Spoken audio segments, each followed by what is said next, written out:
வணக்கம். தோல் பராமரிப்பு. தோல் நம்ம உடலின் ஒரு பிரதான உறுப்பு. அவங்க நாம கவனிப்பது அவசியம். அவங்கள பராமரிப்பது அவசியம். அவங்க தான் நம்ம வெளி உலக அந்த அந்நிய தாக்குதலிருந்து நம்மை காக்குறாங்க. அவங்கள தினமும் நம்ம பராமரிக்கணும். ஒன்றும் இல்லைங்க. அந்த நச்சுக்களை வெளியேற்றணும். எப்போ வேணால் செய்யலாம் அந்த நச்சுக்களை வெளியேற்றுறதுக்கு. இதுக்காக நம்ம நேரத்தை ஒதுக்க வேண்டிய அவசியம் கிடையாதுங்க. இதுதாங்க பராமரிப்பு.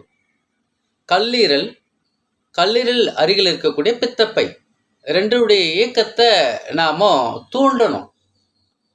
அந்த தூண்டுதலுக்கு சிறந்த வழி என்னன்னா, ஒரு வர்ம பிராண யோகா இருக்குது. இப்போது கை எடுத்துட்டேன். கை சுண்டு வரல் பகுதி, அதாவது இந்த கருப்பு பகுதி, வெள்ளை பகுதியோட கோடு மையப்பகுதி, இந்த 2 கையில் எடுத்துட்டு மெதுவாக தேய்க்கிறோம் பாருங்க. இதுதாங்க அந்த வர்ம பிராண யோகா. பித்தப்பை மற்றும் கல்லீரலினுடைய இயக்கத்தை தூண்டும் அந்த வர்ம புள்ளி. இது 1 நிமிஷம் செய்யணுங்க. எப்போ வேணால் செய்யலாம். காலை, மதியம், இரவு, தூங்கும்போது, படுக்கும்போது, எந்த நேரத்தில் ஒரு நாளைக்கு 1 முறை இல்லைன்னா 2 முறை கூட நாம் செய்யலாம். இது 2 அந்த இயக்கத்தால் நம்முடைய தோல் கழிவுகள் தானாக வெளியேறும். இது நம்ம தினமும் செய்யணுங்க. அதுக்கடுத்து இன்னொன்று செய்ய வேண்டியது என்னென்னா, இயற்கை குளியல் நம்ம பயன்படுத்தணும். சோப்பு போட்டுகிட்டே இருக்கணும். நச்சுக்களை உடலில் தோல்களை ஏற்றிக்கிட்டே இருக்கும். அந்த சோப்பு போட்ட அந்த நச்சுக்களை வெளியேற்றுவதற்கு இயற்கை குளியல்.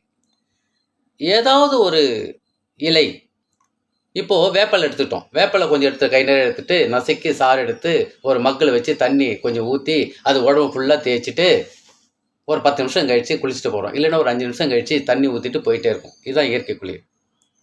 வெங்காயம் கூட குளிக்கலாம், தக்காளி கூட போட்டு குளிக்கலாம், உருளைக்கிழங்கு குளிக்கலாம், தேங்காய் குளிக்கலாம். வெளியில் வரோம், இப்போ குப்பை மேனி இலை இருக்குது, அது கூட கை நிறைய கொண்டு வந்து தேய்ச்சி உடம்பு தேய்ச்சிட்டு ஒரு 5 நிமிஷம் குளிக்கலாம். இந்த மாதிரி வாரத்துக்கு 2 நாட்கள் இந்த குளியல் போடணும். இது நம்ம தொடர்ந்து செஞ்சுட்டே வந்தோம்னா நம்ம உடலினுடைய ஆரோக்கியம் நலமாக இருக்கும். அந்த வெளியினுடைய இருக்கக்கூடிய நச்சுக்கள்லேருந்து நம்ம மீண்டு வரலாம். நிலக்கடலை, வேர்க்கடலை, அது தினமும் எந்த வகையில் வேணால் சாப்பிட்லாம். வறுத்து சாப்பிட்லாம், அவிச்சு சாப்பிடலாம், எந்த வகையில் சாப்பிட்லாம். வாரத்துக்கு 2 நாள் குளிக்கணுங்க. இது நம்ம எந்த நேரத்தில் வேணால் செய்யலாம். இதுக்கான நேரத்தை ஒதுக்க வேண்டிய அவசியமே இல்லை.